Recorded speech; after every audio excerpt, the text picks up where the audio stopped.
Hello everyone and welcome to a traditional draft of Neon Dynasty and okay, pretty interesting pack because I think I see here like um, not a lot of options. I don't think the commons are good enough. There are some nice commons here, but I would prefer to start with one of the uncommons or just the rare here. The Brilliant Restoration is though it's a 7 mana sorcery. And then you of course need to have a lot of artifacts and enchantments to make it good. Now it's not easy to get a lot of artifacts and enchantments, and of course by the time you can cast this thing there will be a bunch of them in your graveyard. Problem is this quadruple caster, even though it is just a 7 mana card, you have to have a lot of white choices in the deck. I would like to have at least 11 for this 7 mana quadruple caster. Mobilizer mech is interesting too, but I think I'm actually going to play with the seismic wave. This can sometimes really be good when opponent has non-artifact creatures with only 1 toughness, and that can happen especially against some ninja decks. And maybe not the only one, that's not the only exception, but this will deal anyway 3 damage to any target that is not an artifact creature for 3 mana instant speed, and then of course 2 damage still to artifact creatures. But yeah, it is a card I'm willing to first pick over the hard to cast rare and the blue the vehicle, which is I think an interesting pick first in the draft too. Then you can draft around it, but it's maybe a bit archetype dependent. Here there are exactly 2 options. While I do like the Circuit Mender as being playable in any kind of deck, I do like the Invigorating Heartspring and the Kami's Flare here. This is, if I knew I'm red-green, I would take the Invigorating Heartspring, but taking the Kami's Flare lets me be more open in my colors, so I just take the Flare here, and I can now take any color of card, and this is not a bad pack either. This has, basically this pack has two cards I'm really interested in picking. It's going to be tough to make the choice. First of all, the Uncolored Rabbit Battery is just amazing. But then there's also the Behold the Unspeakable, which is, I think, as far as 5 mana non-rare cards go, this is as strong as they get. This is usually a 3 for 1. Sometimes you maybe get the draw 4, but the Scry 2 draw 2 is really good, and you get the flyer here that has flying and trample. It can be huge if you have more card draw at this point.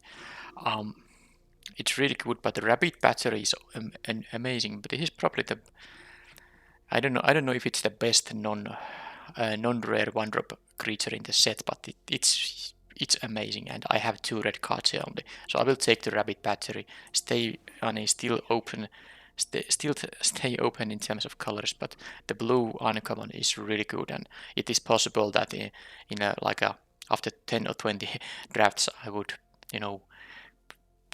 consider picking the Rabbit Battery foolish there, but it was still a decision between 1 mana card and a 5 mana card early in the draft. You would rather have high quality cheap cards than high quality expensive cards, just because you can play a lot of cheap cards in your deck, but you cannot play a lot of expensive cards for practical reasons. Now here, Darkside Jeff is really good, but I'm not sure black has been that open.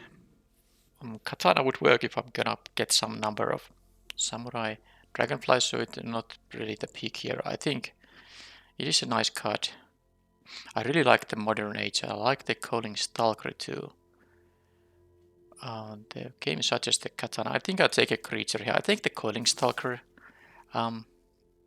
I would like to have the kind of really focused, modified creature, red-green, although I did pass the uncommon. Now if I'm amazingly lucky, I would of course get the uncommon back, and I took the Kami's Flare over it in pick number 2, so it would come to me at pick number 10. I don't really expect the red and green uncommon to come back to me. Alright, so here, now this is a first kind of weak pack. This is a best of 3 draft, so Explosive Entry is, I'm not quite convinced it's a main deck card, but it's definitely a nice sideboard card. I could take it. It's quite early for a sideboard card though. Patchwork Automaton, that's really good actually if you get the support for it, and red is the artifact color, one of them I mean. I'll take this because this is a fairly weak pack. I don't really miss out much if I don't end up, if I don't end up with artifacts and I won't be playing this. The pack didn't really have, it had the explosive entry, and that's pretty much it maybe. Alright, here I'll of course take the voltage surge. That's a pretty late. It's by this moment by this time it's quite obvious already, at least fairly open here, so I definitely just take this. I don't know about the second color yet. I mean, I just took the Coiling Stalker as a kind of a test if green would be open. Well, it seems green isn't open, but I have a Kumano faces Kagazan, also Upriser Renegade. Would be nice, but I maybe like this Kumano uncommon slightly more. This requires you to have a modified theme in the deck for it not to be just a 2-mana 1/3, which is not exciting. This is always good if you have enough creatures so that you can get the counter from the chapter 2, which is pretty important to make the card really good. Now there's a network terminal. I don't see green, so I'm pretty sure a Coiling Stalker will be moving to my sideboard very soon, but am I going to be blue-red then? If I am, is it gonna be the... I guess I could, play any of these in a blue-red deck. I don't care about that Golden Tail Disciple. It's gonna be one of the blue cards. I just have no idea which of them it should be. Oh, maybe I'll take the grab. It works as a counter spell and an expensive drop. There's some cost reduction, or the 1/3 artifacts that add mana to which you can use for artifact spells. So this could be easy to cast if you get those. Okay, I got the Brilliant Restoration back, which I kind of considered if I should first pick. Now, if this was a red quadruple caster card for some reason, of course, red doesn't have this kind of reanimation available, but if it was, I think I would pick it because I know I'm going to be easily heavily in red here, but since it's a white quadruple caster with me having no white cards, I'm not taking it. Here it could be the Koi, but it could be the Mnemonic Sphere, mostly because I have the Patchwork Automaton. And this is an artifact synergy card too, but it's not an artifact. I want to first have the artifacts and then the synergy cards maybe. Alright, so white is also open here, as you can see. Befriending the Moths and the Wanderer's Intervention. Totally a reasonable card in most white decks. And then this Automated Artificer is the card I was talking about when I meant about making this a cheap cast. I think I still take the Scrapyard Steelbreaker if you are focused on artifacts. This is really decent. And I don't really have anything expensive here other than the Mirror Shell Crab here. Yeah, I could also be, red-white here because I got all this stuff still here. Peerless Samurai, there's the modified creature thing. And yeah, I didn't get the red-green uncommon. I have to take something here, I'm not really sure. I think I'll take the 2-drop. Sorry, I was really thinking many things there. I think I have some ways to modify creatures. Not sure though, it might have been the wrong pick there. Should I take the Katana if red white is still that open? Gift of Wrath is interesting. This is the sideboard card I would be happy to take, but Katana is really good if you are red white. Yeah, that's actually tough. I'll take the trick here now. I don't know about my second color yet. That was a... I maybe should be red white. Maybe I should have taken something else than the Aki Ember Keeper from that pack. This might have been the worst pick from it, actually. Well, too late now. Alright, well, there's a Kyodai. I don't think there's any option other than to take that, although this pack, oh boy, it does have the Enthusiastic Mechanaut and the Sokensa Smelter, which would be amazing in this kind of blue-red shell I'm, drafting here, but this is just too sick. Yeah, I'm taking this. There's no way I'm not taking it.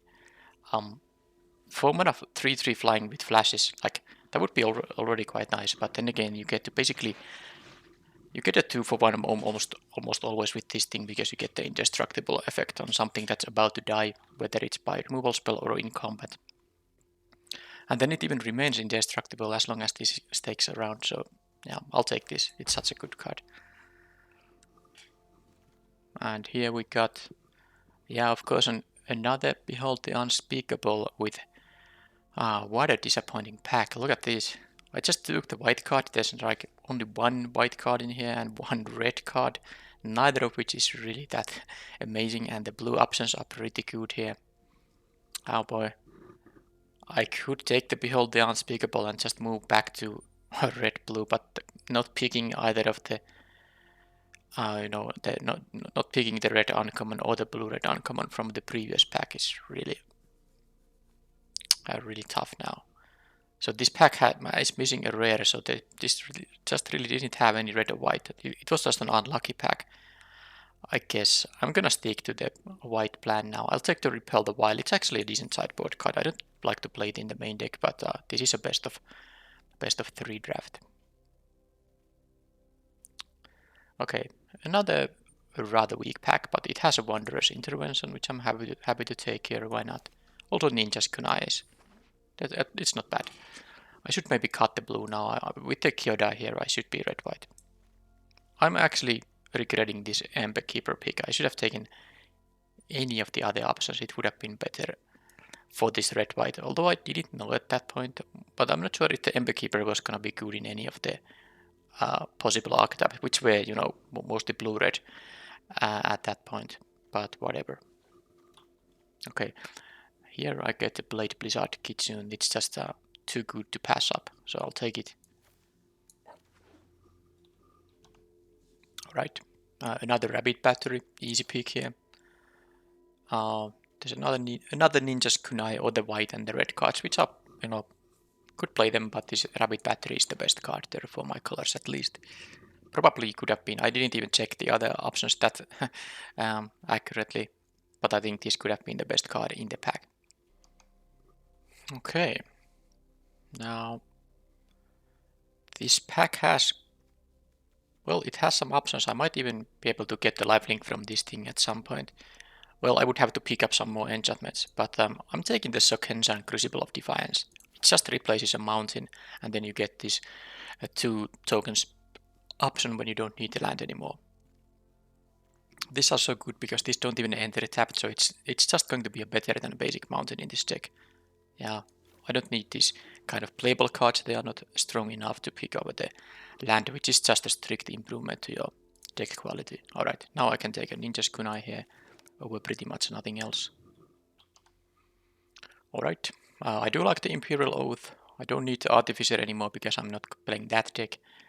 2 mana 1/3 is not interesting. I'll take the Oath here over the I'll light it away. I think it's rather easy pick here. By the way, one thing I noticed about the Aki Emperor Keeper, it is a warrior, so it is actually one reason to maybe play the Ancestral Katana, but then another thing I noticed, I have only 2 warriors, no samurais, so currently I'm actually not playing the Katana. Wow, this Mechanaut came back. Are you kidding me? But I took the Kyodai for a reason. This is an insane rare, but I can't pick this. Man. Alright, well, Golden Tail Disciple. Do I need a 3 mana creature? I actually need just creatures. Just need them. I'd rather take it over the, this trick here. I also have, a couple of things that can improve its stats. And having a big power lifelinker can also make it quite easy to raise the opponent. Right, Shrine Steward doesn't. Do I have even auras here? No, I don't. So it doesn't do it does exactly nothing right now. But I'm not taking. Well, I don't know. Maybe I could take. Okay, let's take this just in case I find something interesting in pack 3.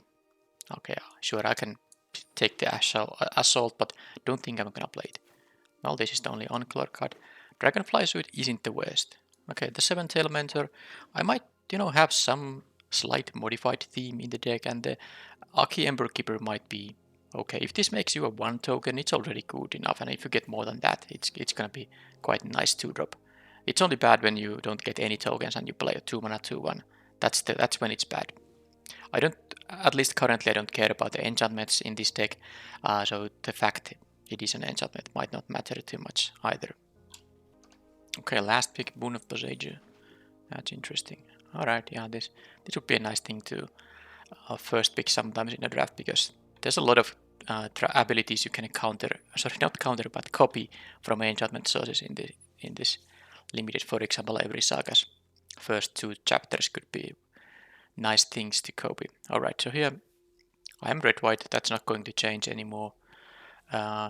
Fairly weak stuff going on, but I think I'll take the Moth Rider Patrol. If I get enough of warriors and samurais, I could play the katana. It's not easy right now. This becomes a warrior. No, it actually becomes a samurai, but I mean, I'm not gonna first pick the pretty weak card here. Okay, take the patrol basically over the lifelinker. That was truly an unexciting pack to open for this color combination, or for the kind of deck I'm drafting here. Alright, so Searchlight Companion, I like it when I have ninjas. I have, well, I do think I do have one, this double striker, but other than that, I don't care about artifacts enough. Although the Patchwork Autumn Maiden, I got 7 other artifacts.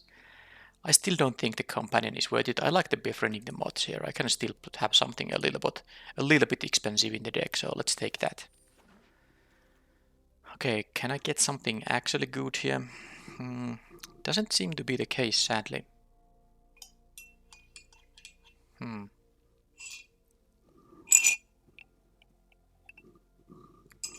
They are basically the uncommon 1-drop, and then these, these 4-drops, but I have enough for mana plays. I don't really need these. I think I'll take the Ronin. That is a nice combination with the Patchwork Automaton. I can just for 1 mana keep adding counters to this every turn.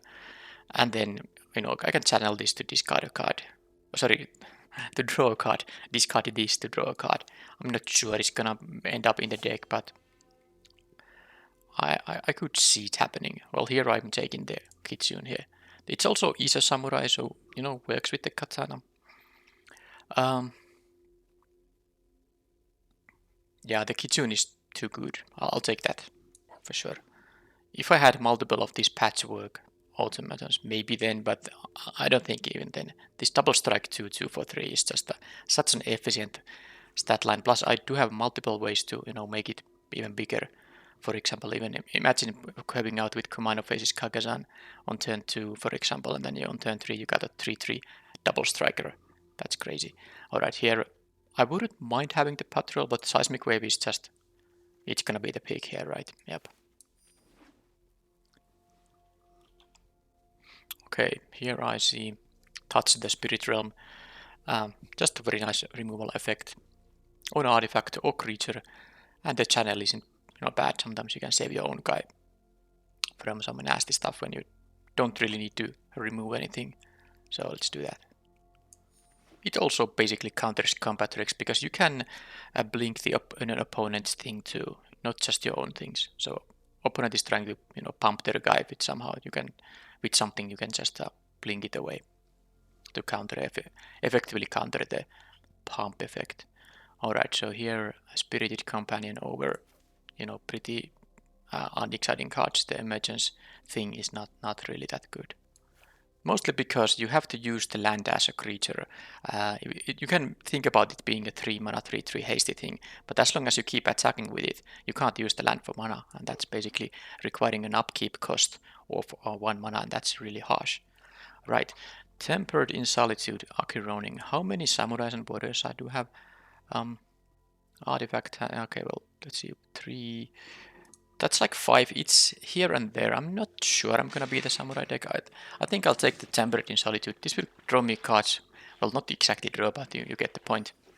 No matter what the creature types are you have. As long as I attack alone. This might be worth it. Alright, so here we have a Colossus, but 7 mana is a bit rough when I don't actually have any way to make it cheaper. I won't be playing 2 katanas, so I'll take the Shattered Stage Era. Probably a sideboard card, but I don't know. I will have to see how the deck really shapes up. Of course, I have a massive amount of cuts to make, but I have also some easy cuts there. But I need to keep the creature count, reasonable in the end. So I have to cut a bunch of non-creatures. Yep, just take the Uncolor card, but I'm not playing 2 of those. So, alright, this is the pack that I had already earlier. Which of these is more important, the modified thing or the artifact thing? If I want to play the Patchwork Automaton, I should play this thing. Okay, let's play this thing. I'm not sure if that's smart, but do I have any other reason to actually have artifacts than just one uncommon 2-drop? I mean, this thing. Is that really the only reason? What is the... Wait a minute, this is a warrior. I didn't even pay attention to it, but... This is gonna work with the samurai. Sorry, with the katana. Okay, I'll take another one now, but that's gonna go straight to sideboard. Yeah, so now I have what? 4 warriors, 2 samurai. That's maybe just about enough to play the katana. If I have space for this katana in the deck, I might not have it.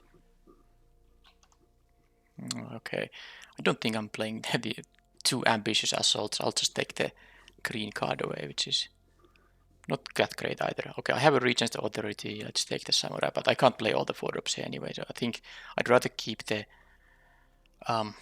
No, wait a minute. That is a samurai too. Okay, so they both work with the katana, right? Okay. Yeah, it is a bit kind of distracting that it doesn't have the samurai ability of where is it? When a warrior or samurai attacks alone. This doesn't have anything like that, but it's still a samurai. Alright. Yeah, Repel the Wild will stay in the sideboard. One of the katanas will stay on the sideboard. Now let's see what I'm gonna play. Well, the Shrine Steward I don't think has anything. It is only an aura or a shrine card. So enchantment, no auras, no shrines. That is easy cut. And most likely, could this be a 16 card, a 16 land deck? Well, I don't have to decide it right now. I have to cut, no matter what, I need to cut 9 cards, and then I have to decide if it's gonna be 16 lands or 17 lands. Both the Kindled Furies will be cut. The Regent's Authority. I don't have more than 1 legendary creature, and how many enchantment creatures? I guess that's a few of them. Also, these become enchantment creatures, but I don't probably have space for it in the deck. Okay, but now the Reinforced Ronin and the Patchwork Automaton, that has to be decided right now. Am I going to play that? Look at the 2 drops. I don't actually have early game here at all. Did I just never got really 2 drops in the draft? What the heck is this? I never even got to kind of check the 2 drop situation. You know, I usually go here often during a draft, but that's when I see a 2 drop option available in the pack. Then I'm checking out the amount of 2 drops that do I have to pick one for curve reasons or not. Well, now I didn't just see those 2 drops, and then I never really went there, and then the outcome is that I don't actually have a lot of 2 mana plays here, so I might have to play. Well, of course I do play the Spirited Companion, but I might play the Ember Keeper and the Patchwork Automaton just to, you know, have some plays on early in the game. I'm gonna cut the Regent's Authority for sure. Golden Tail Disciple, or Ambitious Assault, that can be cut for sure too. How about the Temporary Solitude? I'm actually not well positioned to attack with only 1 creature because I don't really have the Samurai theme in the deck, so I don't have any other, you know, benefits from the attack alone triggers. Also, my creatures are quite small, so it's not really very, you know, easy to just attack with 1 and have it be a very effective thing. So I'm going to cut this at least from the main deck. Maybe I will sideboard it in against some matchups where it actually seems like that I'm going to attack a lot with only single creature. So here, given my fairly low amount of early drops, I think the Befriending the Bots is the least interesting 4 drop now, since I have these options available. It is very good with this Double Striker, of course. Play this on turn 3, then attack what 6 in the air. That's a really good curve out. But I also can see games where I don't really play creatures early in the game. And when you play this on turn 4 without having a creature on the battlefield, it's just miserable. Because that means you miss both the chapters 1 and 2, because there's not really, you can't really put a creature. I mean, if you don't have a creature when you play this, how can you have a creature when you untap and your main phase starts? The next one, I mean. So it's not gonna happen. I will cut this. Also, both of these do work with the katana, which I kind of want to play. Maybe 4 warriors, 3 samurais. It's like just about enough to make it playable. Now, because of the automaton, I think I would want to play the Reinforced Ronin. the Shattered Stage era, first of all I need to see if these samurais and warriors are they counting the saga that becomes a warrior. Let's just do one thing. Type saga. Let's see the saga. So I have only two. This becomes a human shaman, this becomes a warrior. Sorry, samurai. And this is a warrior. 1, 2, 3,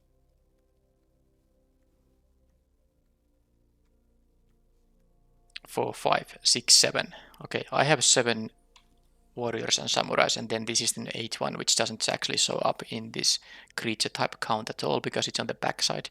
It doesn't seem to recognize that it's an additional creature of a relevant type. I will cut it from the main deck. But yeah, the Ronin is also a samurai, which doesn't matter for anything else than the katana, and it's also not that great with the katana. You have to always return this to your hand. Now, basically, it means you can play this for 1 mana, attack, pay another one mana to make it a 4/3. Then you have to bounce it end of turn. Probably not so great. And the only thing that cares about modified creatures is the Aki Ember Keeper, so I'm thinking about not playing one of these mentors, maybe. Yeah, this is tough. I could see cutting the katana, but also don't want to really cut artifacts when I have the patchwork automaton here. This is 15 creatures, not counting even the saga, so I think an easy cut is the Golden Tail Disciple. I will maybe sideboard it in when the lifelink is, against aggressive decks when I really care about the lifelink, or just having a 2/3 blocker available on turn 3. So yeah, this is an easy cut, I think. Now I need to decide. There is the Imperial Oath, so I guess if I play 16 lands, I could just cut the Oath, have nothing that it costs more than 4. So if I do this, I could easily play now 16 lands, I think. Yeah, I do have a lack of 2 mana creatures, but I do have at least have 1 mana plays here available. So I think this is it. The reason I also like to play the katana is that while I can't equip this for cheap, I must pay 3 mana to equip it. A 4/3 double striker would really be also good. So I like to have this equipment in the deck that enhance my creatures, definitely. So this is, I think, the deck. This is the main deck. It's like I said, it is a best of 3 event. So let's put an 8/8 mana base. 11 of both colors, no double casters in the deck, so very easy. 8+8 land mana base here. Let's take these ones and 7 mountains in addition to the legendary land. Alright. That's the deck, and let's see the final artifact count. It is still 9 artifacts, so this has 8 other things that combine with it, and then you can also, if you have the reinforced Ronin, you can just keep doing it.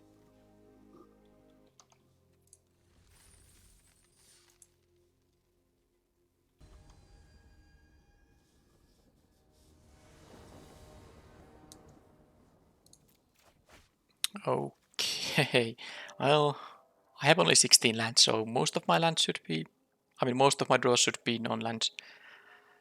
And one of the remaining lands is also the one that can create me 2 spirit tokens, so I guess I'll keep it because I do have the 1-drop on the play here, which can alone just do a bunch of work here. And then I can accrue the Dragonfly Suit with it to attack for 3 instead of just 1. But definitely I could see drawing a bit more lands here and then being in a big trouble, but now at least I get to curve out 1, 3, 4, which is definitely a reasonable way to curve out. Yeah, I think this is the first time I'm playing the Dragonfly Suit. It is not amazing, but it is something that is a reasonable playable. Okay, the turn 2 Dragonspark Reactor is slow, but also very good in the late game, so they can... it is a slow way to kill one creature, but the problem is that if opponent has also some aggression, they can threaten to deal a lot of damage to me. Wow, they have a nice rare. Okay then. So I mean, it's gonna be a problem when they can just say that, okay, you are taking 8 damage. What do you do? All right, so here, I'm not playing the Ninja's Kunai. I could, of course, to get rid of the Ogre Head Helm. They can, draw 3 cards, but they will have to discard their entire hand. So I don't think there's any rush to use the Kunai right now. I will play the Steel Breaker. What I'm thinking here is that am I going to offer the trade with the Mothrider Patrol? And I think the answer is no. So I'm gonna use this Patrol to crew the vehicle, because I could have of course played this Tap It to crew it and then offer the trade here. But this is better now. I also, this way I have the blocker on the Ogre Head Helm here, so that's also not totally irrelevant that I can block this thing. But now if they do have a ninja, of course the disruptor will do its thing. Hopefully they don't.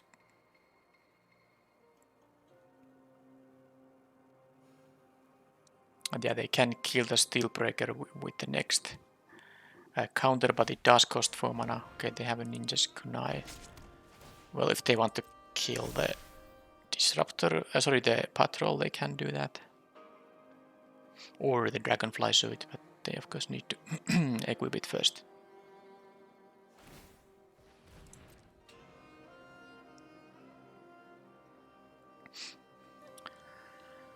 Okay, so they don't go for the attacks of any kind.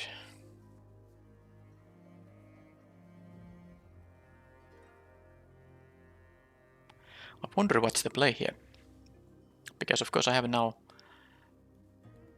a lot of things to do. I actually can do all this, except maybe not reconfigure this. Play, equip and use, it's 3 mana. Yeah, so actually I can even reconfigure this if I want to. This takes 3 mana to use if I want to do it right away, and I think I do. And then a rapid battery.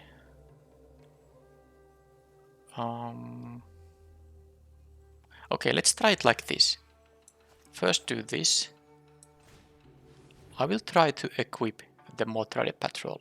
Let's see if they let me do that, because it's easily possible they will use the Ninja's Kunai in response. They also might want to save it for the Dragonfly Suit, so...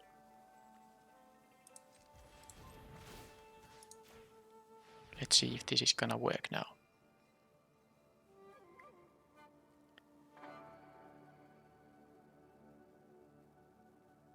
I'm gonna of course in response now crew this guy.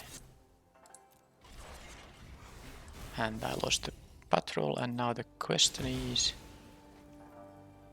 what to do with the rapid battery and the Kunai. I kind of want to kill the Ogre Head Helm anyway.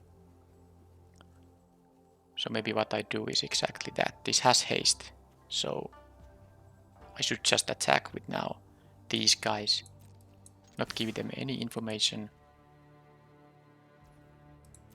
and then play the battery, equip it here, do this, 3 damage on the Ogre Head Helm, and that was a reasonable turn. And if they want to kill the Steel Breaker, it will take 4 mana. They can't really do much in addition to that. And I only take 4 damage. It actually doesn't matter now that it deals 4 to me, because I'm the one who is winning the race here now. Alright, so now it's just a crew here, and I can of course attack for 4 because this does work. Now I kept the 5 lander, so the fact I have 7 lands is not such a... I mean, I have only drawn 2 lands and 3 spells. That's as normal as it can get. I don't think I have anything that makes me discard cards for a benefit, so I should play my lands. This will of course unequip now. Alright, so this combination allows me to attack for 4 in the air as long as they don't have answers for that. Alright, well that is... Alright then. I don't think I benefit anything from the ninjutsu though. And yeah, this could attack as a hasty 3/3 double striker, but it doesn't help against the 3/4 creature. I don't want to trade with it. So I'll just do the same here. It seems like they are jump blocking. Because they didn't attack with the disruptor here. And I do have ninjutsu mana up if they are foolish enough to let me go to declare blockers and then they want to use some kind of trick here. Okay, that's not the case. That was a just a jump block unless they have a burn spell for it. But I think I should play the Kitsune now. Question is, should I reconfigure it? Is there something that deals 1 but doesn't deal 2? Oh, they had a counterspell. Well, that's not of concern now. But hey, they have only 2 cards. They can't raise me in this situation. I'm dealing more damage to them. And let's see if they have flyer or removal. Because if they do, then of course I need to find something before this 3/4 is going to just take care of me. Alright, so this is gonna be... Alright, this is gonna be... Well, with the land to my hand is tied. So this is gonna be 8 damage. An artifact will pump this thing. It's 9 plus this. Yeah, they can deal 11 if they draw 1 artifact. Okay. Which means that they need an actual removal spell or a flying creature. And I must of course not draw anything. But this could just win this Dragonfly Suit here. Yeah.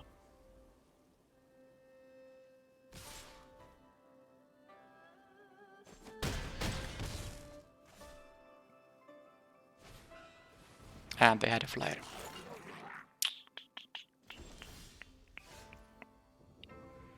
So, but with this it's actually not gonna matter. I needed a creature. Actually any creature would work here because of this possibility here. Phew, yeah, any creature wasn't out, so I was actually having a lot of outs here. So I'm gonna crew this thing. And the fact that this can both crew and reconfigure is really good. And then play a creature here to make it. I can give it this haste and then I have 2 lethal attackers now with this thing. Yeah, the rabbit battery, that was amazing. Also, basically the Dragonfly Suit made me win the game. I didn't have a chance otherwise. Yeah, I didn't actually take those destroy target artifact spells that give a +1/+1 counter. I think I passed 3 of them in pack 1. And I don't remember if I saw them in packs 2 or 3, but maybe I should have picked one at some point because it would be pretty good against this deck. And not only this deck, against a lot of decks it's quite good. So it seems like they're playing this network disruptor, maybe not because they have ninjas, but this is an artifact for their synergies. Totally makes of course sense. It's not an unplayable card or anything like that. So Kindled Fury is somewhat interesting against their Steel Breakers. Also, I don't have a lot of cards I'm willing to cut, so maybe I don't do that. I think I just play the same deck. There's nothing that's like power 4 or greater. These things have toughness 4 or greater unless they use the ability, which is not going to be that common, and I would have to use 4 mana for this thing. I mean, keeping 4 mana up is really harsh. I don't think... Now, I do like how the flyer was doing work there, so I could see playing the Befriending the Mods, maybe instead of like one of the 7-tail mentors. Actually, I'm doing that. It seems like it can be okay. The 7-tail mentor isn't really that good against their 3/4 ground guys because they have the threat of activation, so I can't really even block with it that well. Okay, now I have a nice... Oh yeah, Kumano. This Kumano faces Kagazan on turn 1 into a 2-drop is just by default such an amazing way to start the game of Limited. This all even has a ward 2. Now I don't have other artifacts, but this will be a 2/2 right away. And then any more artifacts I get to cast, of course, makes it even bigger. So this is really good. And then this will have the... Okay, they have a Dragon Spark reactor, which I can exile if I want to with the Spirit Realm thing. The Mothrider Patrol being a 2/2 flyer would be interesting, but I'd rather have this thing that has ward. Have the additional counter. Plus this is more mana efficient. Next turn I can play the Patrol and the Kami's Flare if I want to. I have a modified creature now for the extra 2 points. But really, I of course want to just draw a lot of artifacts, and these gets to die right away. They get value out of it. Oh, double reactors. Well, that's a Worlded Search. And I of course can attack with this 2/2, and this thing is one of the sagas that has haste. So, yeah, I should maybe leave the flare on something that has... Now, yeah, I know this can deal 4, but I don't have a lot of sacrifice-worthy artifacts in the deck, so I'd rather use this shock on the Mechanaut and use this on something that might have 3 toughness.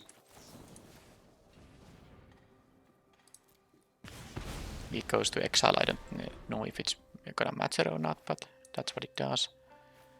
Yeah, play this thing and attack for 4. And now the same thing is that they have 2 4-mana removal spells on my creatures, but the fact it also deals damage to me doesn't seem to matter now too much because of the fact that they are not really pressuring my life total here. Okay, that Steelbreaker will just get touched by the Spirit Realm. Okay, this deals 2 damage to any target and then 1 damage to each non-artifact creature, so that's only 2 damage to this one guy. It's fine though. I can just keep doing some damage here. I haven't drawn any more artifacts. I have, what, 8 more artifacts in the deck, so at some point I should get a 3rd counter on that thing. But in the meanwhile, I mean, this is just fine. They are at 11, facing 5 power with no creatures of their own. Although most of the creatures will be able to block my ground guys, but I guess the Mothra Patrol can still attack. Or, tap down the ground guy so that I can attack for 4. They are not really in a position to use the reactors just to kill one of my guys. It takes the entire turn there. And yeah, this is any target that is going to deal 2 damage to the opponent. And as long as I have this one modified creature here, also this will deal 2 damage to the opponent. So they actually choose to kill this thing. Wow, that's really good for me. And now I've got this sideboard card here. That's fantastic. Yeah, this is gonna be a 2/4 flyer. Not to mention just being able to make this patchwork automaton also, deal 3 in the air on the next turn. I think this game might just be over because of this draw. And they can't even kill the automaton with this thing because it has to ward. Even if they have a land drop, they can't use a 4-mana effect to kill it. Okay, now this is a perfect target for my... Alright, is this going to be a win if I... No, I don't have the mana for that. Because if I would ninjutsu this guy out, I would deal 7, but of course they will block, so... this is going to... Yeah, let's take the Kami's Flare, deal 2 to them. So they are going to... Okay, basically they are dead, because this Seismic Wave, I can use it to deal 2 damage to the opponent. Red-blue won't have a life gain. And they need to deal with the Patrol and have a blocker for the ground guy.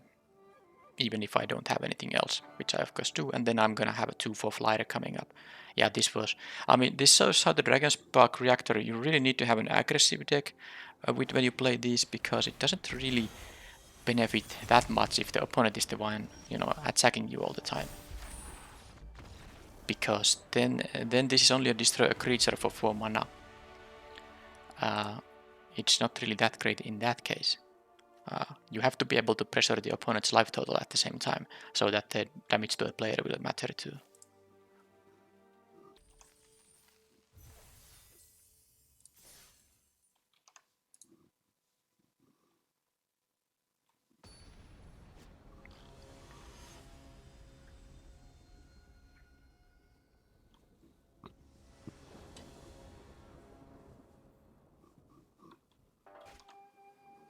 Alright, that's a fine hand. I could attack for 2 in the turn 1. Well, no. I think I might have still played the Ninja's Kunai. Although I'm not sure, but now that I have the actual 1-drop, of course, that's my play. On turn 2 I can... Okay, they have this Soul Repair. They can actually attack for 4 in the next turn because of the... Yeah, they can just play anything that has at least 2 power and crew it. Well, let's attack for a little bit of damage then. I know I could even, discard this, but I like the idea of just attacking for a few points of damage here. Next turn it's gonna be the Kitsune for sure. And who knows, maybe I draw my 2-drop artifact that really combines nicely with the Ronin here. So they can, when this attacks, they might sacrifice another artifact or creature, then this gets a counter and gets menace. So this is really a good way to finish the opponent. I can also, well, I don't easily have a. Okay, this is actually not power 2. It's not going to be able to crew that. That's a good thing. But yeah, I was thinking about maybe having the Ninja's Kunai up with an untapped creature and 1 mana, so I can, kill this before they get a counter or anything, but that's not really happening anytime soon. I think I'll just play the Kitsune here. Why not attack for 1 in the air? Have this, can just attack easily over this, past this Undercity Scrounger, so I let them deal with it. Of course, almost any removal spell works on a 2/2, but I make them have it. Plus, yeah, well, I guess a Spirited Companion, playing that, and then if nothing else, I can equip it to use the Ninja's Kunai at some point. That's something I could have done, but I'd rather, force them to use mana on a removal effect. Oh, they actually didn't. They had to play this as a just a 4 mana to 3/2. That's not something you want to do. But of course, there was no really. If a blue-black deck attacks with the Scrounger, I'm going to block it. I'm not gonna let them ninjutsu, even though they are representing a trick, because this would just eat it. Right. So I drew a land, which is a good news because Scrapyard Steelbreaker is most likely the play now. If I attack with the Kitsune, they have, first of all, the Soul Reaper can, block it. So that doesn't sound like a good idea. I know I have the Spirit Realm here, which is something I could do. But I just liked also that you play this 4/3 and then that prevents the Ambusher from attacking. I think I'm gonna just attack for 1 in the air. Also, this Double Striker being a blocker means that the Mukota Ambusher, it has 2 creatures that profitably block it, the 3/4 and the 2/2 Double Striker, so that at least means they are not gonna easily get the 3 life from that guy.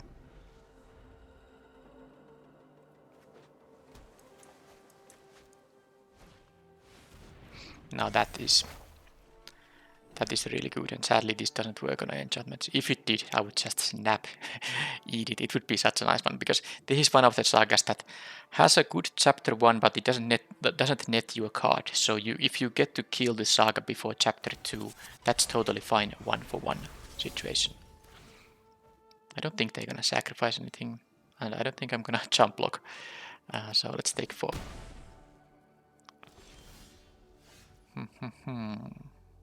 Yep, they're gonna have a draw scry 2, draw 2. I don't have anything really much going on here. Can use the touch, the spiritual, but I think I first just should play the companion and see what I draw. Okay.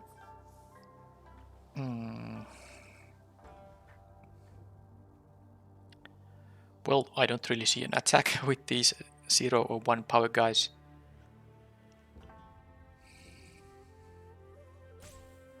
Well, there is one attack. I could attack with the Steelbreaker.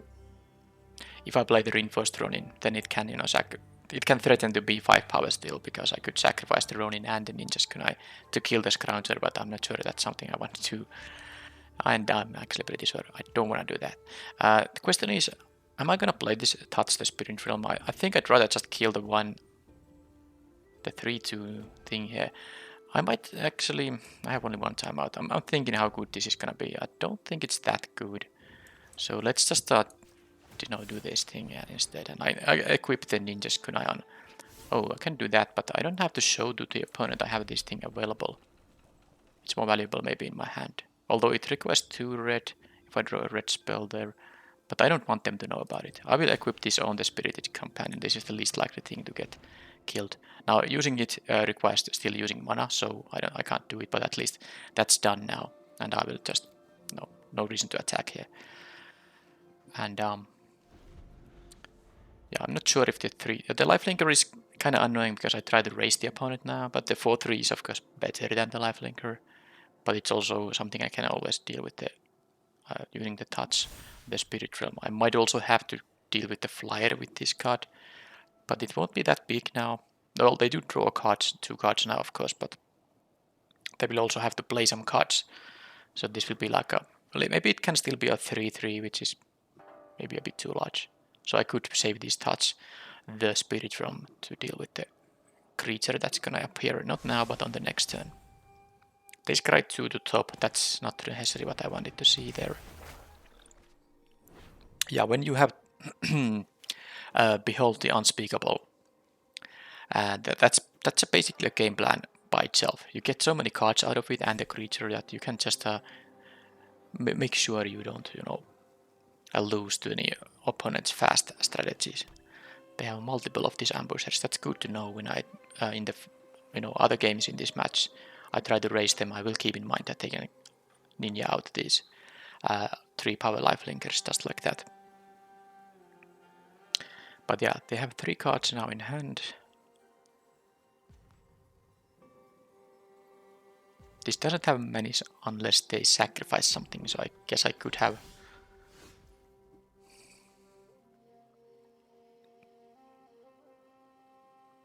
I mean, let's say they attack with it. Well, they were never gonna attack with it because they would have had to tap this thing. But I could have maybe offered to trade there by blocking it with the Steelbreaker. But yep, now. Okay. I have here multiple options. I can just make the Blade Blizzard Kitsune into an actual 3 power double striker. But now now it happened that I talked about. If I don't play this on the previous turn and I draw a red card, I can't play reconfigure and play the red card because of that, just having 2 planes. But I need to just do something now. I'm not sure if I should. I think I'm going to. Oh, I'm not gonna lose the. Yeah, okay, I'm gonna do this as first thing. I kind of just want to get rid of the ambusher.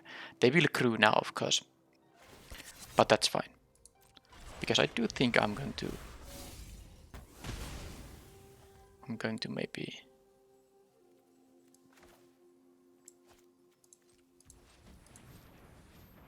Yeah, I hope the unspeakable thing won't be, too big here. Because I think I'm doing this. And then I'm gonna use the rapid battery too. And I'm gonna crew something. And I'm going to, not crew, equip. Well, not equip, reconfigure. Words are hard. So now I can attack with all of these guys. And basically I require them to have something. They have this treasure token generating up, but now just let's see what they have. Now if the Steelbreaker dies, this is not on the battlefield giving me the token there, but. Okay, short circuit there, but it's not still enough to. They can't kill it unless they have a plus. Okay, they do have a way to. No.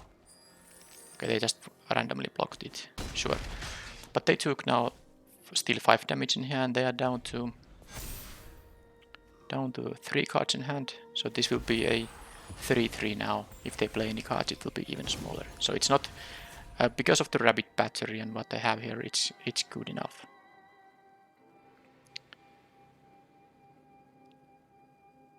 It's 4/5, which can threaten to be.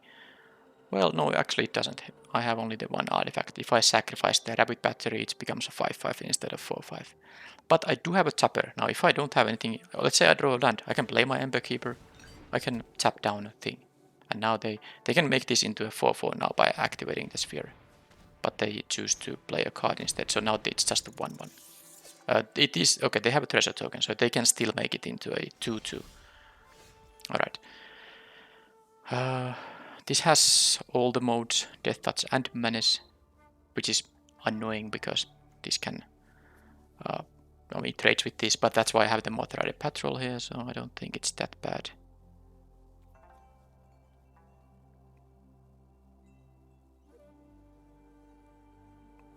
Yeah, let's play these here, and guess I'll just tap down the guy here. Because now they don't really want to jump block with these guys, so this is 4 damage I can deal right on this turn. Can't really attack with anything else unless I. No, I can't move move around the battery, because then the 1/4 can block it if it becomes any smaller. So I just attack with the steel breaker in here.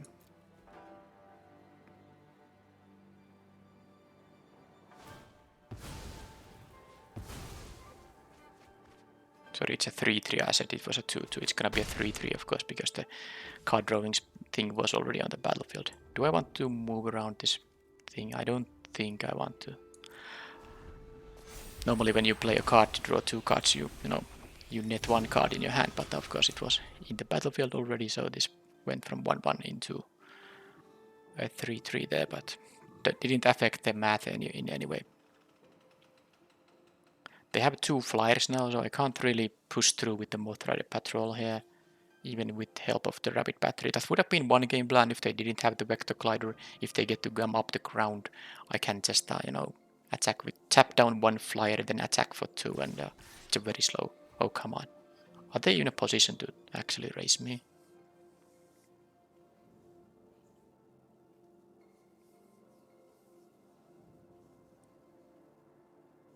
I guess I needed to move around the Rapid Battery there. I really didn't realize I need to do that. That's really odd, because even if that's just... I mean, I'm gonna do this, but I'm a bit sad now that I didn't have the Rapid Battery on the Spirited Companion, because then I could have gotten at least 1/1 token. But and this is not, by the way, this is not modified because it has opponent's aura on it. That doesn't count as a modified thing. So let's do this. I mean, if they want to use a card to get rid of one of these to save the Blade Blazer, I don't mind. Okay, that was just a trade. Maybe they have another one of those Death Touchers, because I don't know why would they, sacrifice the Death Toucher there. It's pretty good against the Steel Breaker here. But yeah, I am not in too great of a spot here. The vision of the unspeakable is going to finish me off in a few attacks. But I do have a Tapper which I can also use defensively. But I assume they have something on the Steel Breaker, because why would they attack with these, offer the trade on those, fairly low impact things that don't really do much when they have a 1/4 out. I'm happy about that trade. So I fear they have something to deal with the Steel Breaker anyway, because then, okay, they have a bounce spell, but I can haste anything up, so it's not really even... Okay. Seismic Wave. They don't have one... I mean, unless they get in a spot where this is actually where they have only 1 card in hand, I can actually kill this for free, but this is still quite fine. Are they going to... There's no good double block or anything. I just attack with my Steel Breaker now and see what's going on. Oh yeah, this is really good now. Yeah, they get to tap my thing, but now this is gonna die. That's amazing. And I can kill the Vector Glider too, because this is dealing 3 to anything that's not an artifact.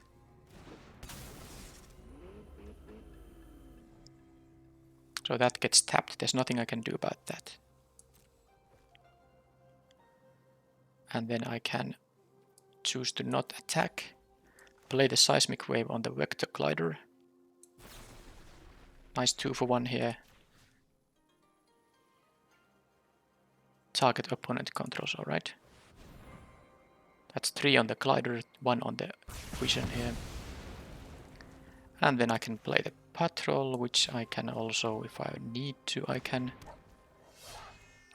haste up. So, just in case they... Oh no, I can block the Scrounger. Yeah, I can block the Scrounger. Oh, but I should do this. Reconfigure on here. Now oh, come on, I again chose the wrong mode, but I have this mode. Come on, this is the second time I'm doing the same mistake. But now the entire point here is that now I have an 0-3 blocker on the Specialist, in case the opponent wants to raise. So yeah. Now this is good. They get this drain here, they go to 8, I go to 10. They have a flyer they can use to attack, but they do have to tap something in order to make that happen. So the Steel Breaker is still the biggest threat in here. And I might have mana to use. on this tapper too.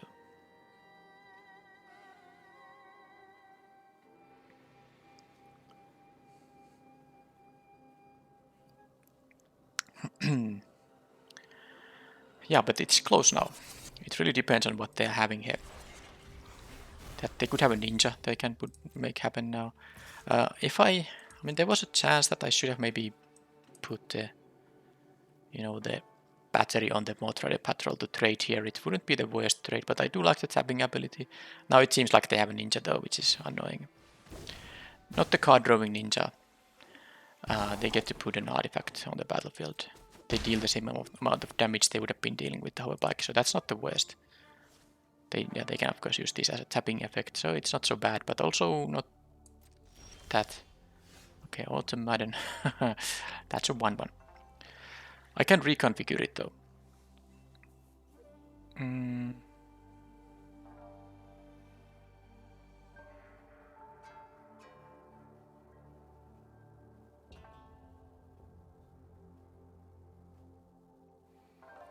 It only trades with the Moonsnare Specialist. That is not great though.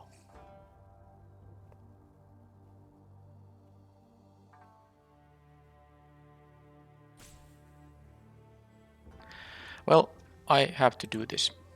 Make them, use the hoverbike there. I'm gonna use the Motorrad Patrol for taps. That's really what I have to do here.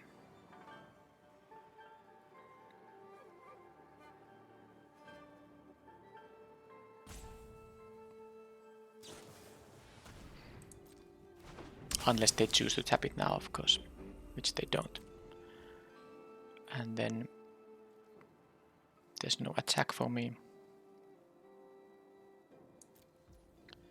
I play the automaton here and I can use the reconfigure, but do I want to? I want to have the BO3 to block these guys.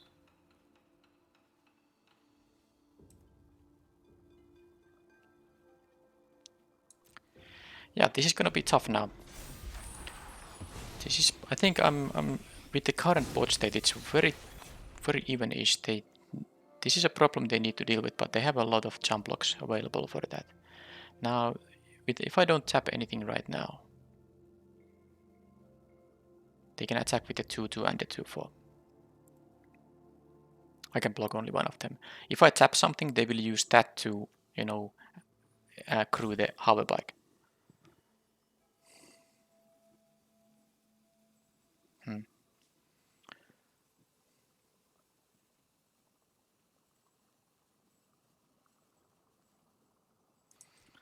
Think I'm still gonna do it though. Because I don't think I need to tap down anything at the end of their turn. They were going to be able to deal 2 damage to me anyway. So if I don't tap, they attack with the 2-2 and the 2-4, I block one of them. And if I do this, they can crew the hoverbike and attack for 2 in the air. This thing has summoning sickness, so it cannot attack right now. So I'm gonna go down to 6 now.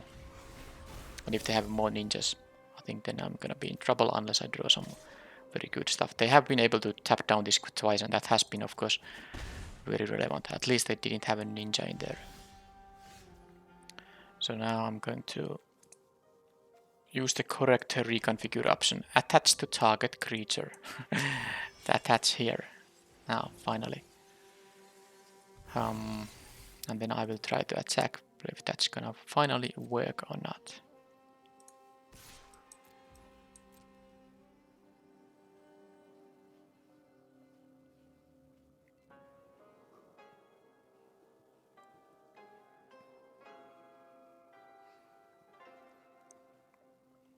Yeah, but if they have something in their hand, I think I'm not in a position to be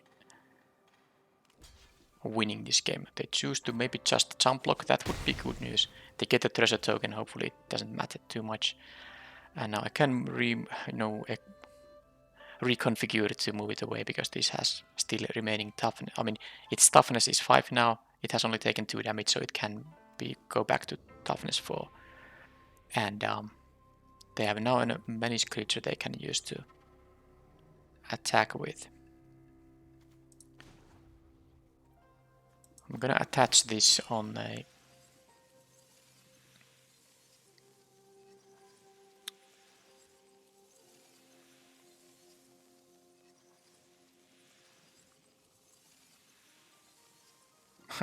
It is kind of tough though. I think I just have to let them attack with the hover bike. And I will... Yeah, I mean... I will tap down the 2-4 or something like that.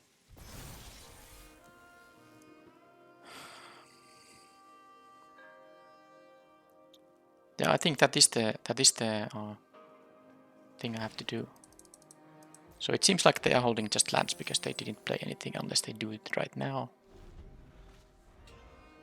They have a stop in upkeep, which means they have something interesting that they want to do before they go to main phase. Okay, or not. Okay, now they go to attacks and again. So if I don't use the Moth Rider Patrol, they can attack with this 2-2 and a 2-4. Well, but if I do tap, I guess I can let them do that because I have the O3 to block with. And if I do tap down something, they will attack with the hoverback. Now they have no window to use that. Okay, so this is just fine.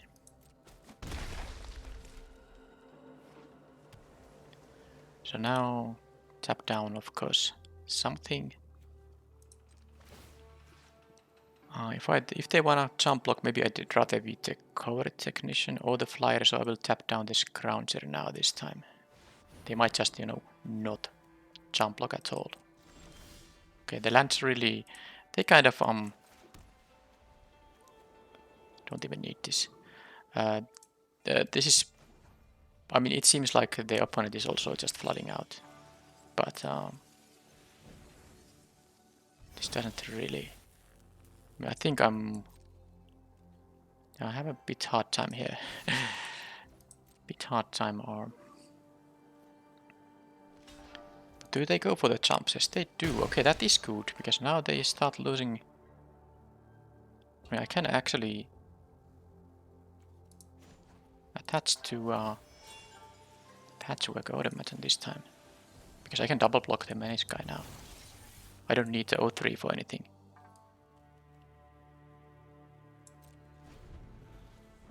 Yeah, this is really good. Now they actually don't have an attack because of my tapper. That is deal 3 damage to any target including me. Okay. Well. Now this is gonna be tough. Man, this has taken a lot of time. I'm at 16, opponent is at 19 minutes left. And this is the game 1 of the match. But this is not an easy match to, you know, deal with. So I can't take any damage anymore. Wow. I don't know why they played this thing pre-combat if they choose to not even equip it right away. Why would keep it? I mean, there's a world where I don't block this thing. Oh, they have a effect too. Okay, now I can go to blockers here. What's up with this then? What is up with this? I'm taking the trade with that thing any day. Yeah, nice double strike dealing 0. Okay, and then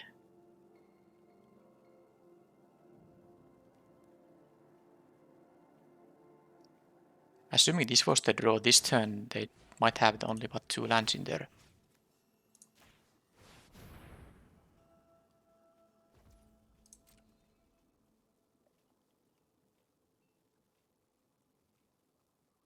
In their hand.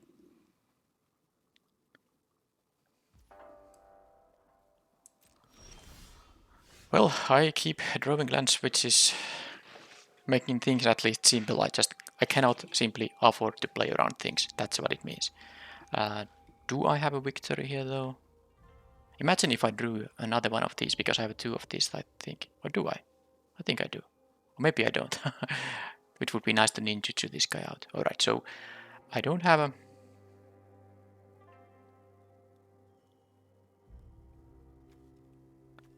Well, I can just attach this because I might want to have the rabbit battery as a blocker. This way it won't be... I could have attacked with the steel breaker and the rabbit battery, of course.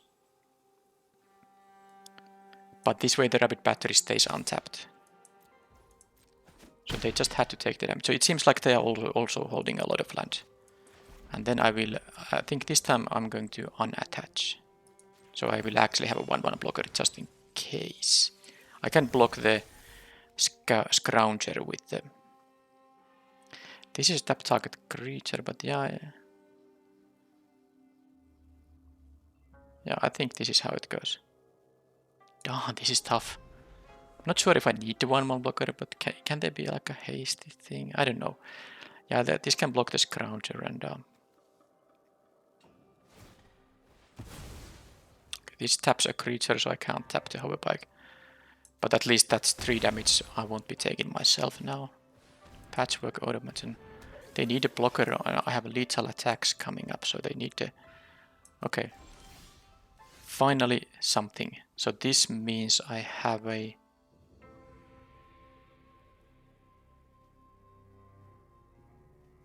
This deals 2 damage to opponent.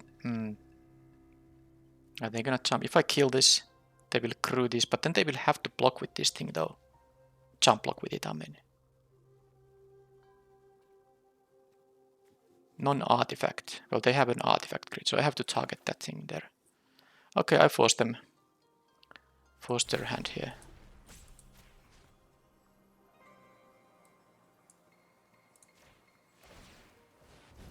Resolve, pay for this.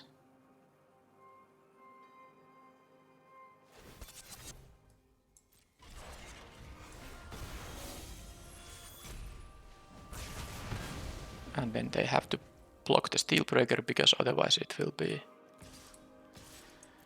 lethal, because I can sacrifice the rabbit battery there and they go down to 3, and then I am going to reconfigure it here maybe. And then let's see what they draw. It's still a top deck war. They can have anything that deals with the steel breaker. That said, I have this hasty reconfigure thing here, but I actually need to play very fast now. If I lose this game, I need to win 2 games in a little bit more than 10 minutes. So maybe I just have to not explain things so much and just think faster, so to say. And I'm tangled with my darn code here. Okay, that is able to bounce something, but it doesn't matter too much because of the hasty thing I have around. What's up with this code? Okay, I keep drawing these lands, but I guess it doesn't matter when I just I mean, the opponent isn't really having anything that great there either. Yeah, the hasty thing is really good. But if I just, I mean, I don't know how many lands have I drawn. I guess I did draw the seismic wave just, yeah. So let's not worry about things too much here. But yeah, let's play fast. I did draw a spell on the previous turn. Yep. But this is a 16 land deck, and I have now 11 lands, I guess. But the opponent is having nothing. And finally, this is the win now. Okay.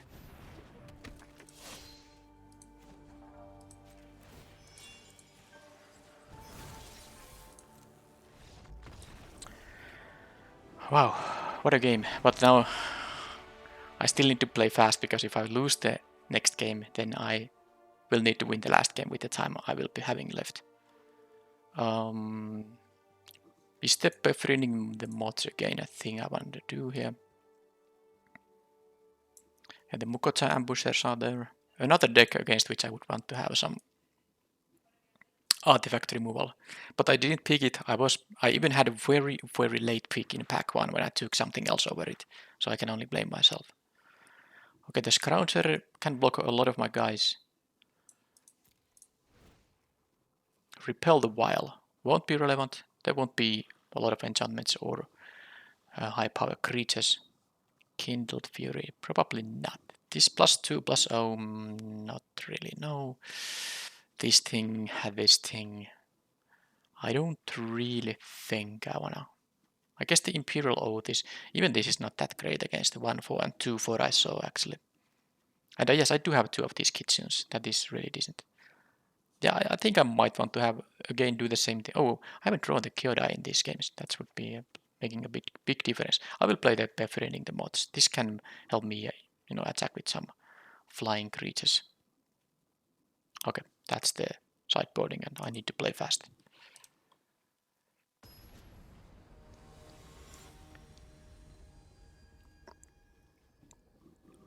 So I think we both drew a bunch of lands in there, and I had like slightly better stuff than they did. This is fine.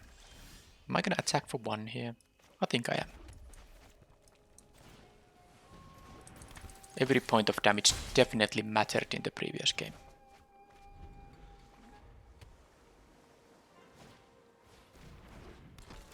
That is a non-artifact 1 toughness creature, so this doesn't even do anything if I don't have any creatures, so I don't care about that. I'm not actually offering the trade here. I'm thinking about just drawing a card from the reinforced run in here. This is a good turn to do something like that. They might have some other ninja, but I have a vaulted search in that case if they go and ninja out something that's actually going to be relevant.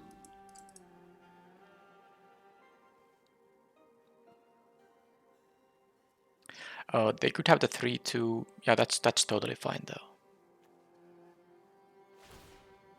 Oh, they can have a covered technician too. Well, that's not fine. That is annoying. Okay. That was the best thing they could have, because I could have killed the lifelingers. At least they didn't get benefit from that ability, so there is that. Yeah, the seismic waves are not the best in this case. I think it's just gonna be the touch the spirit realm dealing with that guy. It's quite annoying actually. Yep, I have 12 minutes. I need to be fast. My creatures are nowhere to be seen. I guess I have 2 here. Okay, there's an ambusher. Man, I don't want to kill it before they have their silencer out. Super annoying actually. I think I'll just play the Crucible of Defense. I have to give them, 3 life here. Because it's too valuable to kill the silencer with the, the side effect of the seismic wave.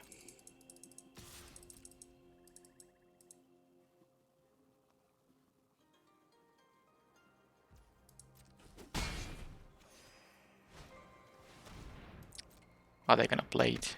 I wish they are. They are not gonna play it. That is annoying. This won't even do much now when they have the 1-4 in there. Jeez. Actually, the Wanderer's Intervention might be... Okay, I'm gonna try to use that. If they block. They might not block.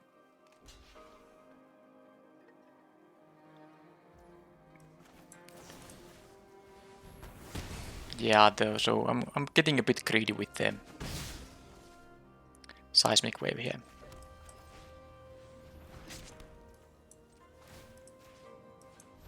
And these are not artifacts, I cannot sacrifice them for the Vaulted Search. I don't think they are gonna use this 2-1 here too. Although now that I played this one once, they might not choose to actually. They might not choose to. Oh, they choose to discard that thing. Well, that's now easy. Oh, what did I mean? I wasn't supposed to go to declare blockers. Damn it. Oh man, I'm so stupid. I wasn't supposed to go to declare blockers. I don't know what's wrong with me. That's so foolish. Just wasted a removal spell for no reason. I know they have those ninjas in their hand. I don't get it. Why am I so bad? And now it doesn't show it, but they have one of these ambushers in their hand. I have a good hand here, of course. I can deal with a bunch of their stuff, but I could have just killed the Mukota ambusher without them getting value out of this. It's such an easy thing to auto pass to blockers. Oh, now they discard it. They don't care about it anymore. I guess against the 2-1-1s, it's not really such a big deal.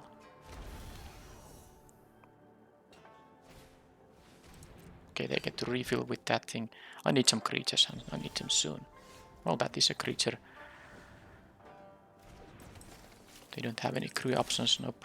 They can though. Yeah, I'm gonna take 4 here. Because they will get a 2-3 there, and then of course they get to... Well, they can also just draw anything, but I wasn't gonna, I wanted to play the creature here. So them dealing 4 damage to me is probably something I can still... I mean, I am at 12 here. But yeah, that's... I totally know against ninjas I should use removal before blockers, but it's just so hard to... Yeah, it's so easy to autopilot and do it the way you are usually supposed to do it. Use it on the last possible moment, your removal. And there's the Behold the Unspeakable. I did beat it in the previous game, but now it's gonna be a little bit more harder to do it. And okay, if I draw land, does it have to be down plains here?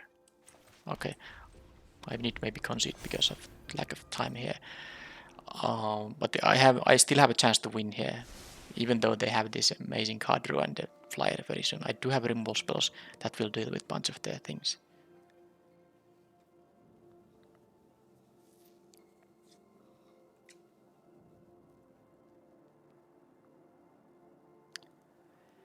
I mean, if I had now the... Yeah, I'm not sure how I mean, even if I didn't mess up with the timing of the shock, I might not really actually be in such a great shape. Alright, Patchwork Automaton is gonna be bigger now. Guess I can let that happen. I will kill it with the Seismic Wave now. I need to use the Kami's Flare on the Soul Ripper actually.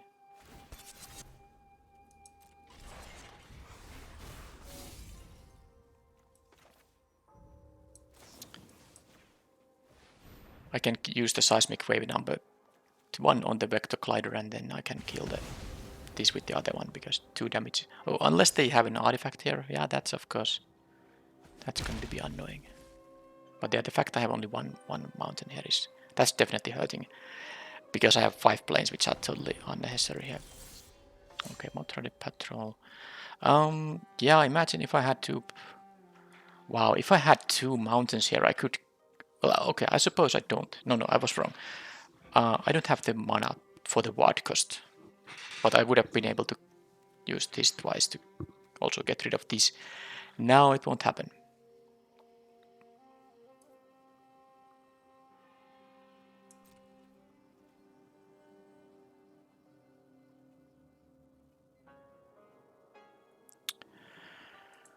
I think this is like a desperation attack. I just hope that they will actually block because I don't have time to... I mean, I need to save this 9 minutes to win the game 3 here. They're gonna get this big flyer. It won't be that big though, but they have a card draw.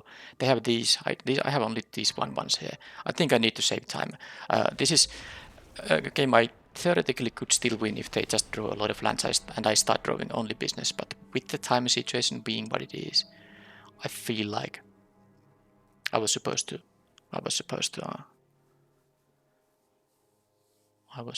go that route.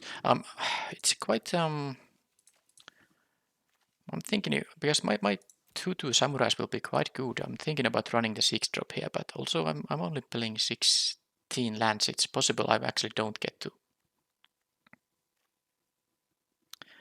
But the running is not that good. It's only good if I get to draw the Patchwork Automaton. I think I'm gonna cut the running and play the Imperial Oath now.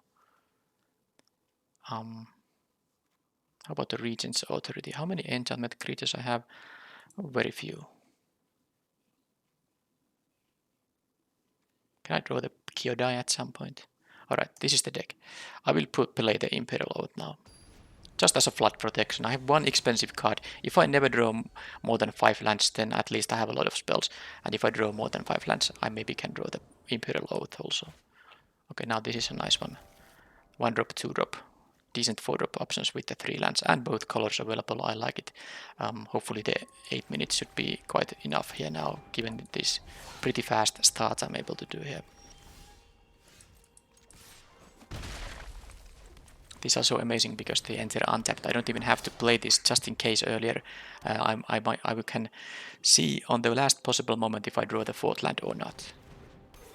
Do I offer a trade here? I kind of don't want to, but I know also they do have a lot of artifacts, so I'm willing to take the trade. Yeah, they are also willing to do the same, but it's fine. I can still play the mentor, keep a counter on Maybe the patrol?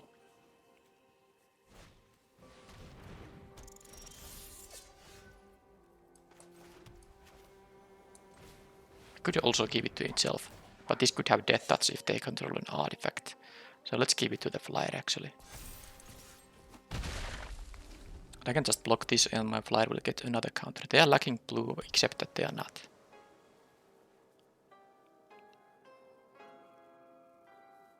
I guess I don't want to block because the mentor can get the flying with the befriending the mods. But okay, now it has menace actually. Alright, so they can now put the the lifelinker for 2 mana. But they have to return a 3 mana creature. That is actually a Tempelos. That is a Tempelos. So they can gain 3 life now if they have the Mukotai, whatever it is. By the way, these will have a haste for the turn you use the channel ability. Okay, they are choosing to leave it as a blocker, are they? That's very good news for me. Ninja's Kunai, alright. They get to deal with the Mothrider Patrol, but... Seismic Wave can be nice, but I don't need it right now. Ninja's Kunai deals damage. That's actually important with Death Touch. But the creature has Death Touch and the Ninja's Kunai does not, so it's all fine. Definitely not playing the land I might need to have some hasty 1/1s at some point, but now this is... And I should maybe... I will put a stop on my beginning phase here now, because I might want to... There's a case that after draw step, before I have to choose a target for this, because you have to choose target for this when your main phase starts. I might want to do it so that maybe they kill this mentor.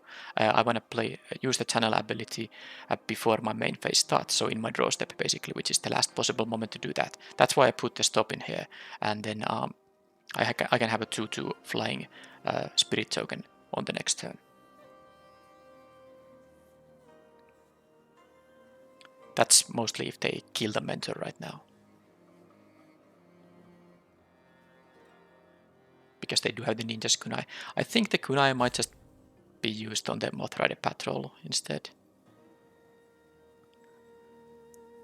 But yeah, I don't think the time is too problem. This game is now a lot easier because there's not like a complicated board position. I have a couple of decisions each turn. Let's see if they are gonna ninja out.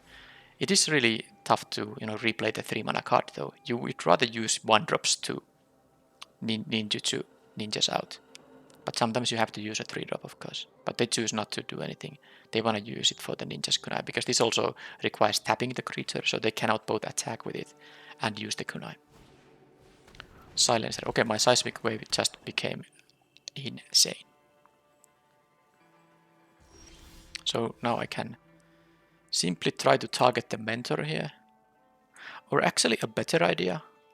I will use the Seismic Wave now. They have to choose the target on the Ninja's Kunai before I target anything with the befriending the mods.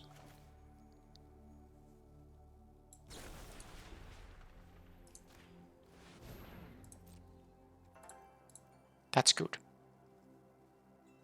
And the Dokuchi Silencer will die just as a side effect here.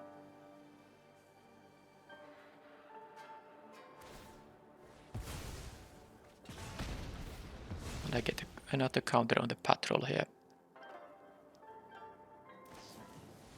Well, it's getting a... But now they are down to 1 card, although this will become a thing, of course. And I get to attack for 1. Okay, so the Crucible of Defiance now. I guess against the 2/3 it's not that great, so I'm gonna do this just because I can play the Spirited Companion now. Yep. I do have a 2/4 flyer coming up. Oh, Imperial Oath. Any additional land and I get these 2/2s. I think I'm in a very good shape now. If they have the Behold the Unspeakable or whatever it's the name of the card, they need first of all another blue source for that. And then it's quite slow still. But now they have a blue source. Do they have the refill? That's the best way they can refill here now. Okay, they did not.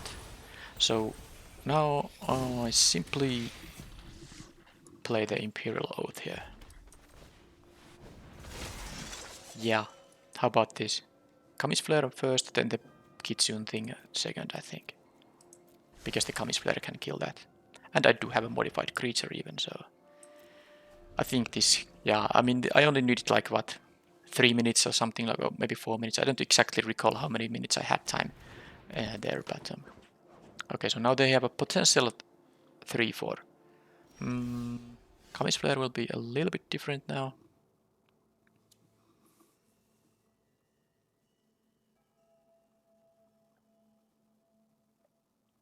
But no.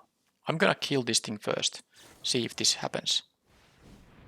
Because if they tap mana for any kind of spell, they can't make the infiltrator bigger. And now when they didn't, I can just tap this thing down and I'm actually having a lethal attack because yes, I did get 3 2/2s on the previous turn.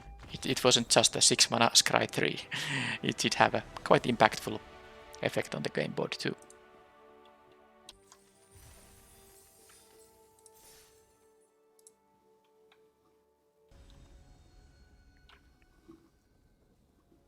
I haven't drawn my red dragon at all. Can I draw it once during this event? I mean, I shouldn't be that sad about it because I'm at 2 match wins right now out of 2 matches, but still would be fun. Alright, so this is a shaman, doesn't get benefit from this. Samurai and warrior do get. This is not so great when you can't follow it up with a creature. I'm actually not willing to even cast this if I don't know that I can cast the creature on the next turn unless it's like a desperate situation. And with only having these mountains and no white sources at all, I don't think I can keep this hand. If I had a red 2-drop, let's say any of these 4-drops or the katana or the seismic wave was a red 2-drop, I think I would keep the hand, but not like this. Opponent did mulligan too, so let's be fair and do this. And yeah, this is good. I can drop one of the mentors here, I think. Don't really feel like dropping a land here. Or the battery, which is just an amazing card. Also, there's no much point to dropping the land when I can still. I mean, let's say if I draw 4 lands back to back, then I can use the Crucible of Defiance as a kind of a pseudo spell. Not the most efficient spell ever, but still better than just having a redundant land in your hand. Green-white with a Ganju Exemplar and the Seismic Wave will be pretty amazing against that. So this is gonna attack as a 3-2, I can't block it, so I'm gonna offer the trade, but I'm actually hoping they don't. It's kinda... yeah, I don't imagine them really making the block there, because this is, especially if they have more samurais, that's gonna be pretty good. But now I'm gonna keep the 2-for-1 if they play anything that has 3 toughness and it's not an artifact, or even if it's an artifact if it has only 2 toughness. Don't ninja out anything. Good, because there's the green common ninja they could have. Well, that's sad, they didn't play anything. Okay, no, I mean I can... I'm not really in a good shape in this. The race is bad, racing for 1 damage. I might use a removal spell on the end. Yeah, I'm gonna use a removal spell on this turn because then I will be tapping out for a 4-drop next turn. Although a 4-drop can actually deal with this exemplar, but not if they have more ways to. Yeah, it's a bit too risky because I'm already dropping down to 14. I have to use either the Surge or the Seismic Wave this turn. Let's see what they do. Now I did mulligan to 6, so the opponent might think I kept maybe a bad hand that doesn't have much going on for it. But so did they.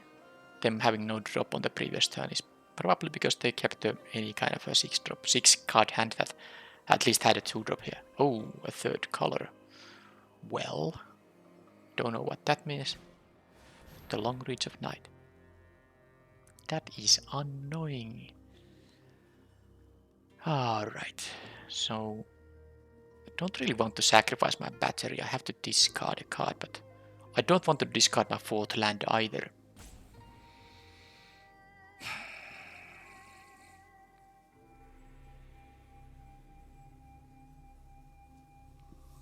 I like the 7-tail mentor, but I think it's maybe that. That said, I can choose to discard this and then I... No, but this thing is bugged, damn it. Because normally if you don't have a creature, you don't have to do anything. Yeah. Now I know the thing is bugged and I would have to discard a card anyway on the next turn. Oof. But I guess if I... Okay, I'm gonna sacrifice the battery, whatever. I guess that's how it goes. And then I need to decide if I need to use the search now.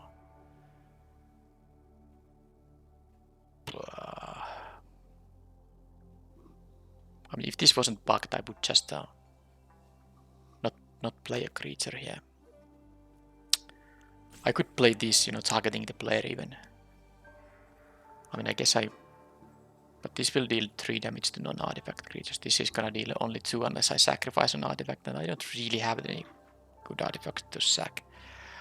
Alright. Maybe I'll just have to take the damage here. I'm gonna try to get value out of the Seismic Wave now that they have their long reach of night. There's the Kyodai. Another target permanent you control. Okay.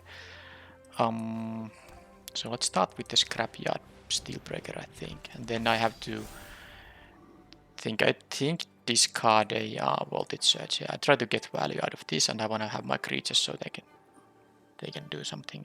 So this is gonna be an 0/4 unless it's attacks, and then it gets boost based on my graveyard contents, which is 1 creature currently. Alright, so hopefully they don't have a block available. Sorry, a block. I mean a removal, because I want to have this block available. That's what I was trying to. Alright then. Well, talk about an annoying card. Z's. Okay. Well, that is challenging, but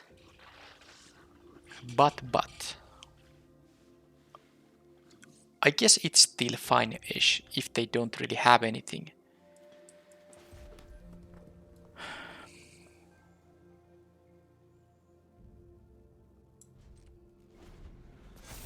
I have 2 instant speed effects. I want to use either of them instead of playing just a mentor here. I can block the spring. Let's say if they attack with... This is not a samurai or anything, so I don't think they're going to attack with the exemplar here. So my idea here is to block with the Steelbreaker and end of combat use the seismic... End of turn to use the Seismic Wave to deal the remaining 2 to it. Actually, it will be dealt 3 in fact. And then I get to... pick off the Eiganjo exemplar. So it's basically a 2 for 2 if everything goes well. I know I could also use the Kyodai to make this indestructible, but that's very risky. If they kill the Kyodai, this will die also on this turn.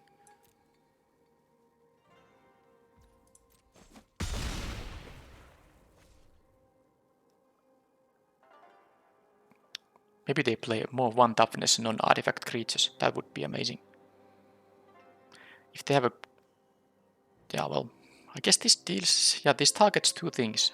Both the creature and an opponent. So even if they have like the hexproof trick on this, this will target the opponent and therefore kill this exemplar anyway.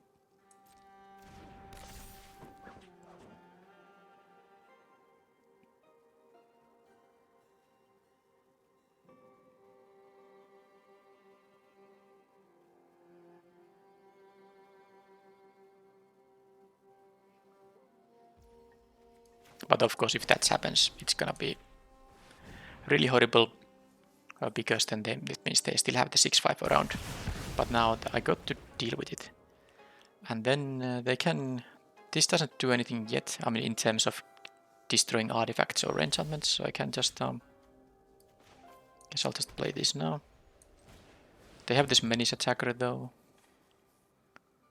But of course my idea here is to not block the Tech Wrecker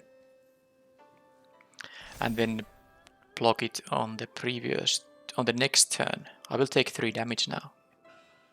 Then I can use the Kyodai on the next turn.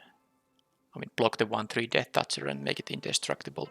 Then this will at least eat the Tech Wrecker, and even if they kill the Kyodai on the, later in the turn, yeah, I will lose the mentor, but it was still, I still got my card out of it. I can go to 11 now, that's not a big problem. Okay, Gloomshrieker. I think I'm facing a pretty good deck here. The good news is that I have the 2 Seismic Waves, which are good against these 2 ones, but okay, the Mythicus Rhine of Truth, this is gonna get hard now.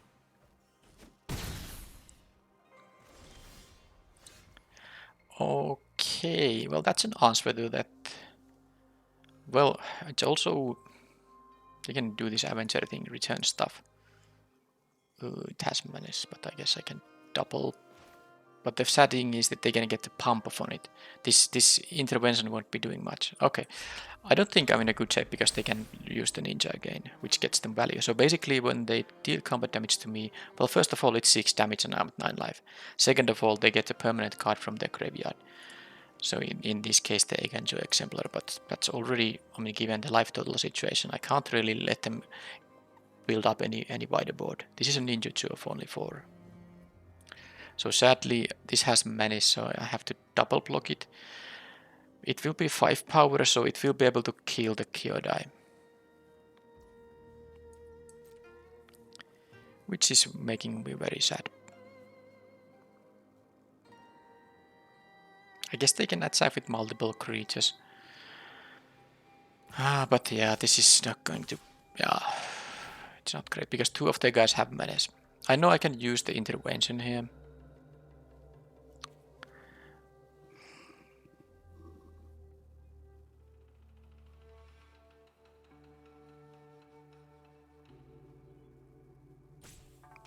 If these guys didn't have menace, they would be so much better, because I can't get any good block with the Kyodai. That's just... It doesn't even block here, unless I choose to double block the Gloomsreaker. Which I guess I could do.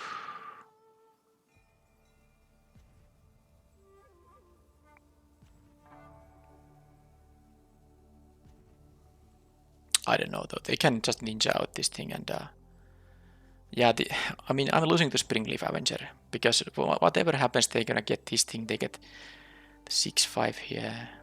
If I could double block with good value here, this would be so different. I don't think there's any good block I can make here. I'm not dying this turn exactly, but I'm very close to doing so. If this had only 4 toughness, it would be so different. Oh man, would it be different. Well, I have to let this resolve. I have to go to blocks. I guess need to... Okay, I lost my timeout. It's too much to think. I don't want to show them the Kyodai when it's a valuable game piece that, you know, I don't want them to play around in the next game. And I don't also want to do the intervention, because as you can see, I can double block one menace guy, or I can just put the mentor in here and then keep it indestructible to trade. Then I can, yes, use the intervention on this Gloomsreaker, which I would have to do, you know, before they ninjutsu anything out. Because of course they would ninjutsu this thing out, because they get more value out of this. So let's say I play the... I put... First of all, before blockers, I will kill the Gloomsreaker. Then I put the mentor on the Techwrecker. Then I, you know, play the Kyodai to save this from dying. This dies. And this has died also. But this will be turned into a 6-5. They will return a permanent, which could be the Kappa Techwrecker, for instance. They have the 6-5. They have this, which can start, because this is back to their hand. They're gonna make me discard or sacrifice a creature. And this is gonna become a thing as at well, maybe not too big, but which I will be at 3 life there. So it's just I just wanted to explain that there was no reason to even continue that game. I will play the Repel the Wild though. That's gonna be good now. And then what else? What else do I want to have? Again, maybe the Reinforced Ronin is not the best thing. I will cut that. Imperial Oath also just seems a bit interesting. I will cut this mentor and play the Oath. It seems like... Oh, I want to have the befriending the mods here too, I think. Maybe not the...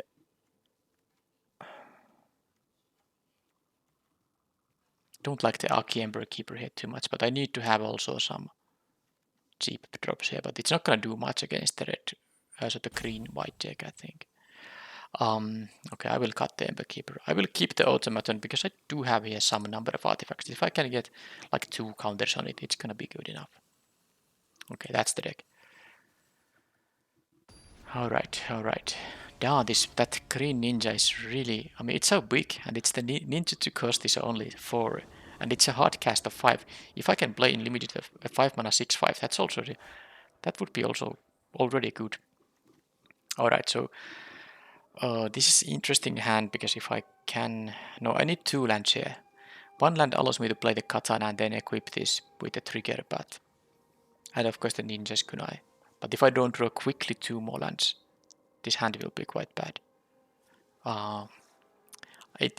Requiring 2 lands is so much different than just 1 land. I will mulligan to go to 6 because I don't have to take huge risks at 7. 6 is still usually the kind of card count where you can have a playable stuff going on. I don't want to lose the oath, but I guess I don't want to lose anything else either. So let's make it like this. Yeah, the Long Reach of Night is really good card. Even when it doesn't bug, it's gonna be a good card. But I do hope they fix the bug as soon as possible. It's really good if it always forces either the sacrifice or discard, which is not by design. You can play around the effect by not having a creature on the battlefield.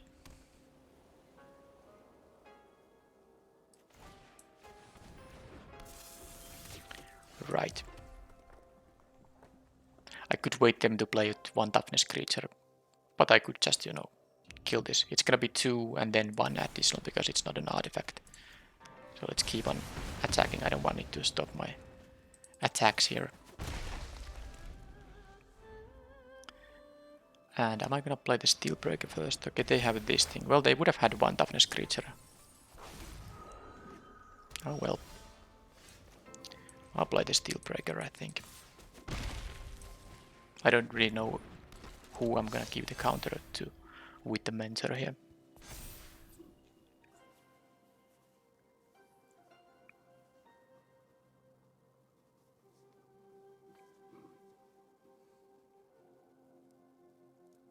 Yeah, I guess I could have, yeah, I forced through 1 damage, but also I did want to use the burn spell while they were tapped out. But there was an option to, not attack with the patrol and then, use this on their turn, in which case I would have actually killed this one. All right, so that's so they're splashing for black, but they're splashing for good cards. It's just kind of annoying that they happen to draw the splash color so easily. It's not that easy always. All right, so here they can double block. I'm willing to take any double block, but man, this Generous Visitor is going to be problematic too. I won't be playing the Steelbreaker before I have played the Automaton, but I don't want to use 2 mana now when I have 2 4-drops and 4 lands available.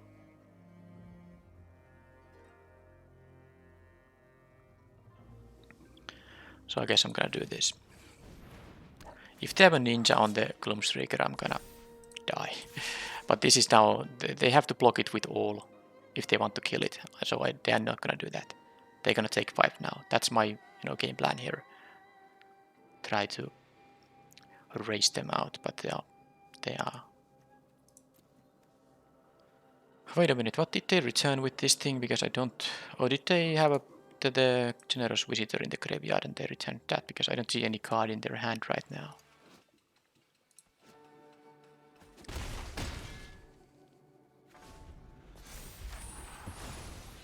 So that's going to do things when it attacks. Not usually a big concern. Imagine if I drew my other seismic wave. That would be pretty good. But yeah, they could have the 4 mana ninja. The ninja, which has a ninja to cost of 4, the rare one. Because I can't of course block the menace guy. They can also just play enchantments and get counters from the Generous Visitor.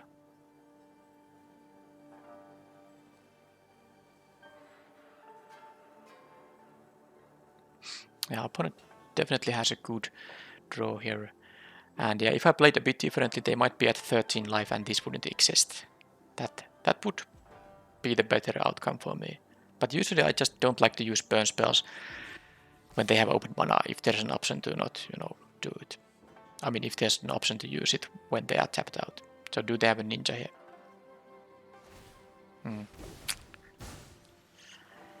Alright. I guess I can lose 2 games to this one thing.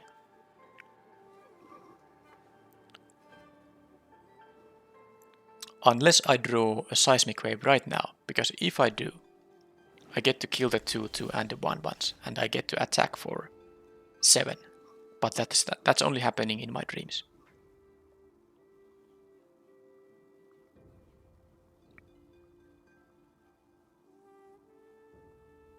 So I think I'll just leave the steel breaker to block that thing. I can double block the Avenger here, which means I'm gonna attack for 1 here instead of any more points of damage. Play the automaton so it can actually... It's also something I can sacrifice for the steel breaker if that's needed, but mostly because I have another artifact still in the hand, I'd rather start with this thing. So the value they've gained in this game is already, you know, above the... I mean, they are not gonna run out of cards. I need to just... No, they have the bamboo crow archer too, so they have the blocker for the flyer as well. I don't know how I'm gonna win this. This doesn't seem like a winnable game at all. But of course I can draw, like, for example, my dragon thing, which is not... Well, it doesn't attack through a 3/3 reach guy. Yeah, they have gotten already... I mean, the value you gain by first playing a Gloomstreaker, getting a card, then ninjutsuing out a Springleaf Avenger, returning the Gloomstreaker, which, you know, you get a card. And then you get to play this again, get another card. So that's just insane.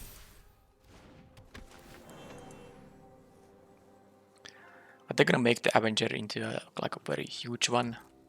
Yep, they are, because they can... Yeah, okay. So that's an 8 toughness now. I guess I can still kill it.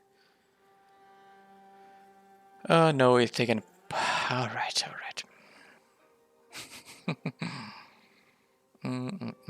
I need my... I have one removal effect that works on it. It's the Touch the Spirit Realm, or what's it called? The Banishing Light variant. So I need to draw it ASAP. So they can give it a counter, they can give it what, plus... That's not a... That's +2 +2? No, +3 +3. Only +3 +3.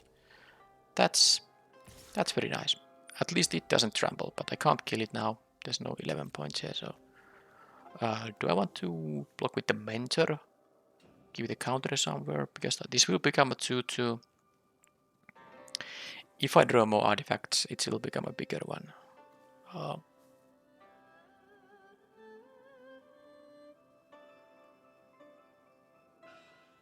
They have this darn bamboo crow archer. They can even use the channel to kill my 2/2, because I think the flyer is like the only way I can use to win the game, but they can just kill it. Just like that. Because it's tempting to block with the Mentor and give it a Mothra Patrol a counter. This can also tap down the ninja, but it costs so much mana. I'm gonna block it. I'm not taking 12 and like giving them an extra card. So I have to...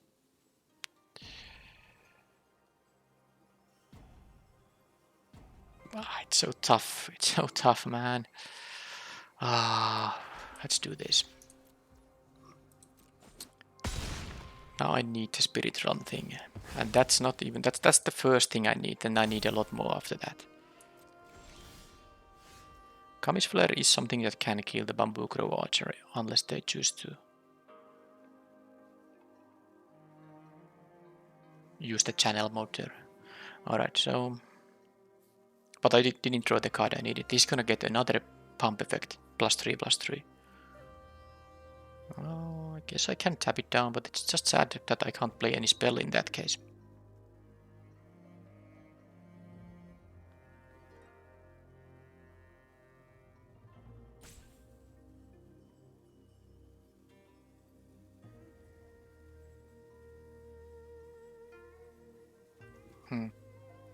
I could jump block it with the automaton too, but attack now, but the 2 damage just doesn't do anything when they're at 11 here. Alright, let's play it very slow, whatever. Now they can target something else because they know I have the tap down ability available. But I can't block this thing with the 4/5, so I don't know. Maybe if they have like even more stuff coming up. Removal on the Steel Breaker, and I think that's gonna be a pretty much game over. That returns the Magicka's Rhine of Truth. Yeah. Wow. Opponent has good synergy. in the deck, definitely. It could be just mostly a green deck that splashes for both black and white, which makes the mana, work quite well. Although I saw the 2-drop white creature in the previous game, so they can't really play that kind of card with just one, like, I don't know, by 5 sources. Oh, of course they have that thing. That I forgot. Yeah, you know what? They have far more stuff than just a Springleaf Avenger going on. They're gonna pump the Preserver, they're gonna attack with a bunch of stuff. It's just, I have lost this game. There's no point wasting any more time in this event. 2-1 is still a fine result, and I think the opponent had a really good deck in there. No, I think I had the mulligan in both games, but don't know even if it mattered too much. This deck was like okay, but definitely not going to beat such a synergy package, and they had good blockers. And my guys, I could have tried to somehow. Maybe I needed something like the Blade Blizzard Kitsune with something like a Rabbit Battery, and with some instant speed burn spells to make their blocks bad. I needed to have some very good start in there to actually pressure their life total. But after mulliganing, you just mostly are try to get some kind of a playable hand. And I had a playable hand. They just had a lot better one. So, but yeah, this deck, it wasn't exactly like maybe a 3-0 deck. I had this one nice rare, but that's not really enough. So a 2-1 is maybe pretty appropriate for this deck, considering how good the deck was.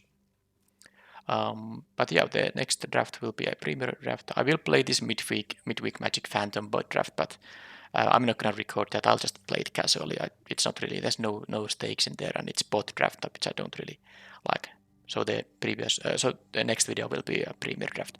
Thank you for watching, and bye bye.